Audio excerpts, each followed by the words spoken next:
भाऊ. नमस्कार.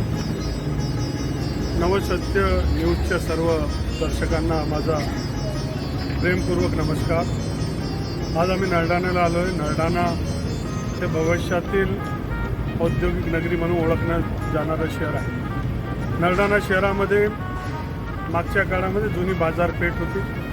त्या बाजारपेठच्या पुढे आता एक मोठी औद्योगिक नगरी महाराष्ट्रामध्ये, भारतामध्ये आणि जगामध्ये उद्योगांना आकर्षित करणारं एक उद्योग नगरी म्हणून ओळखली जाणार आमचा नरडाणा आहे. पुढच्या काळात मनमाड इंदोर रेल्वे झाल्यानंतर पहिले धुळे नरडाणा हे पहिला टप्पा होतो आहे. त्याच्यानंतर काश्मीर ते कन्याकुमारी आणि आसाम ते द्वारका कुठेही जायचं असेल तर नरडाणा स्टॉपशिवाय तुम्हाला गत्यंतर नाही. आणि म्हणून रेल्वेचं एक फार मोठं हब हे आमचं नरडाणा होणार आहे. लॉजिस्टिकचं हब होणार आहे.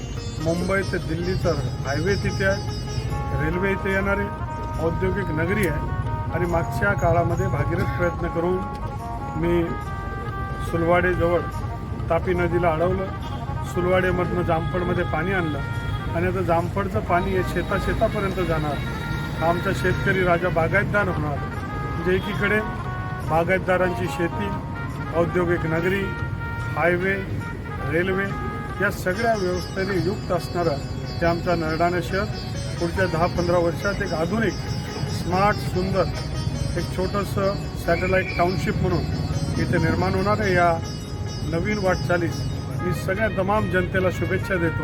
कारण हा प्रयत्न आपल्याला सातत्याने करावा लागेल आणि येणाऱ्या काळात या दशकामध्ये त्याचा परिणाम आपल्या सगळ्यांना दिसेल. मागच्या 25 वर्षापासून केलेलं आमचं कार्य आता कुठंतरी ते उजेडायला लागलं आहे. पण पुढच्या काळामध्ये अजून त्याच्यामध्ये भर पडेल असा विश्वास व्यक्त करतो. आपल्या न्यूज चॅनलला नवसत्य न्यूज चॅनलला नवीन पण आहे आणि त्याच्यामध्ये सत्यता पण आहे. या नवसत्य चॅनलला खूप खूप हृदयापासून शुभेच्छा देतो. आपली वाटचाल यशस्वी हो आणि सामान्याचा आवाज आपण बुलंद करू, सत्य लोकांसमोर मांडू हीच प्रार्थना करतो. खूप अभिनंदन. धन्यवाद.